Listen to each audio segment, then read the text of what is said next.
Okay, so everyone's talking about AI right now. It's like everywhere you look, AI is changing things up.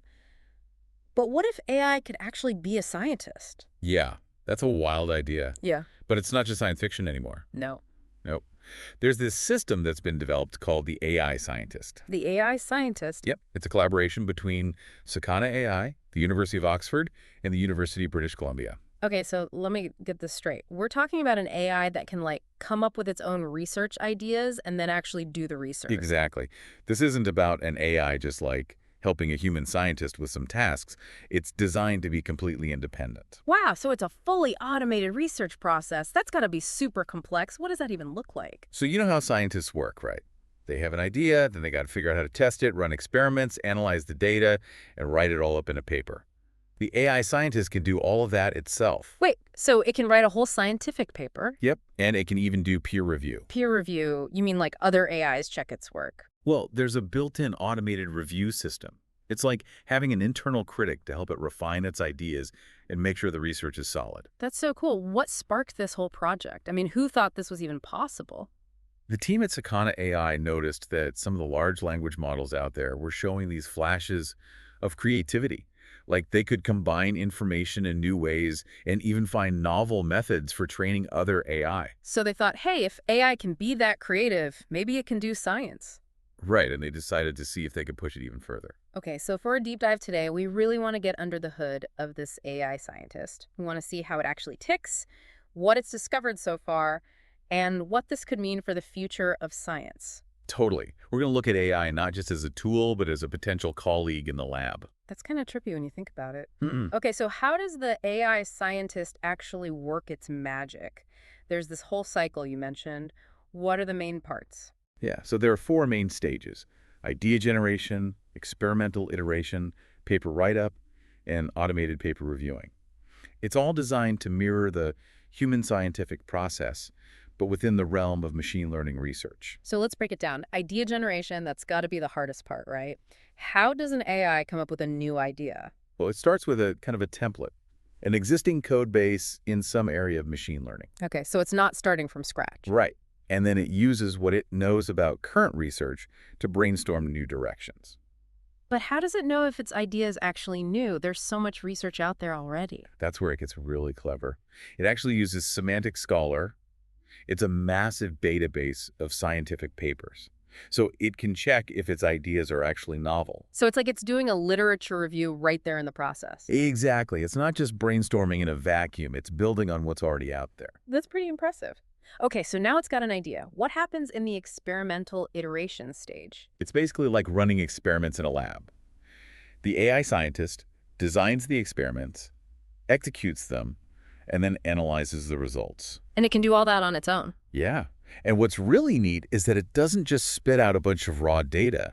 It generates plots and charts and even writes descriptions of what those visuals mean. So it's interpreting its own results. Right, like a real scientist would. That's wild. And then I guess it's on to writing the paper. Yep, paper write-up. It takes all its findings, the idea, the experiments, the results, everything, and puts it into a proper scientific paper format. It even uses LaTeX. LaTeX, isn't that the system that scientists use for writing papers? Yep, the gold standard. Yeah. And get this, it can even find and add relevant citations from other papers using Semantic Scholar. Whoa, it's like a one-stop shop for AI research. Pretty much. Okay, so the last part is automated paper reviewing. This is where it gets really meta. Right. So how does the AI objectively review its own work? They actually trained a separate large language model to act as a reviewer. And this reviewer model was trained on tons of high-quality papers from top machine learning conferences. So it's like it's learned what a good paper looks like and uses that knowledge to evaluate its own work. Yeah. And the crazy thing is that this automated reviewer is almost as accurate as a human reviewer. So it's getting feedback and using it to improve. That's how it learns, right? Exactly. And all of the knowledge from each research cycle gets added to this growing archive that it can use for future research. It's like a constantly expanding library of scientific knowledge. That's super cool. And I remember reading that this whole process is surprisingly cheap. Yeah, like $15 per paper. $15. Yeah, it's a lot cheaper than traditional research. That's incredible. Okay, so we know how it works.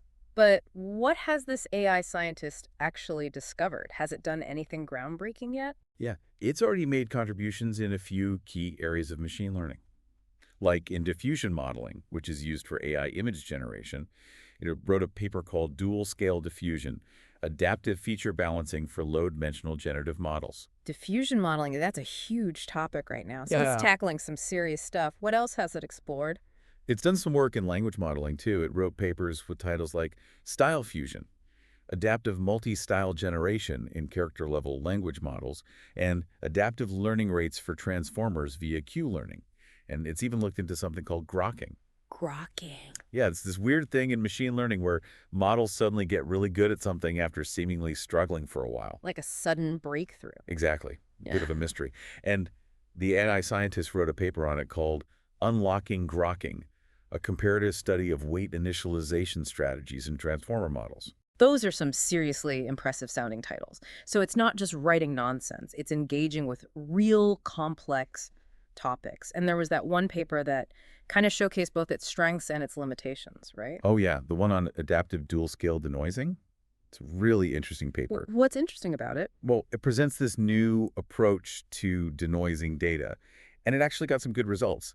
But the way it explains why it works so well might not be entirely accurate. It's a good example of how the AI scientist is capable of doing some really cool stuff, but also has some room for improvement. Okay, so it's not perfect. What are some of the biggest challenges it's still facing? One of the main ones is that it can't really handle visual information yet. Meaning, Like it can't fix problems with the figures and tables in its papers, and it can't really interpret visual data from experiments very well. that's a pretty big limitation. Visuals are so important in science. What else? It can also make mistakes when it's implementing its ideas in code or when it's comparing its methods to existing ones.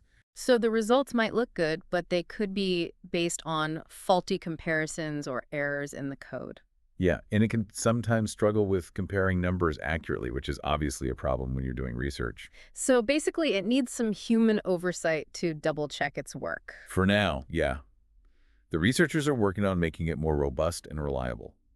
One thing they're doing is making sure all the experimental results can be reproduced. Meaning, The AI scientist keeps a record of all the code it writes and all the data it generates, so human researchers can go back and verify everything.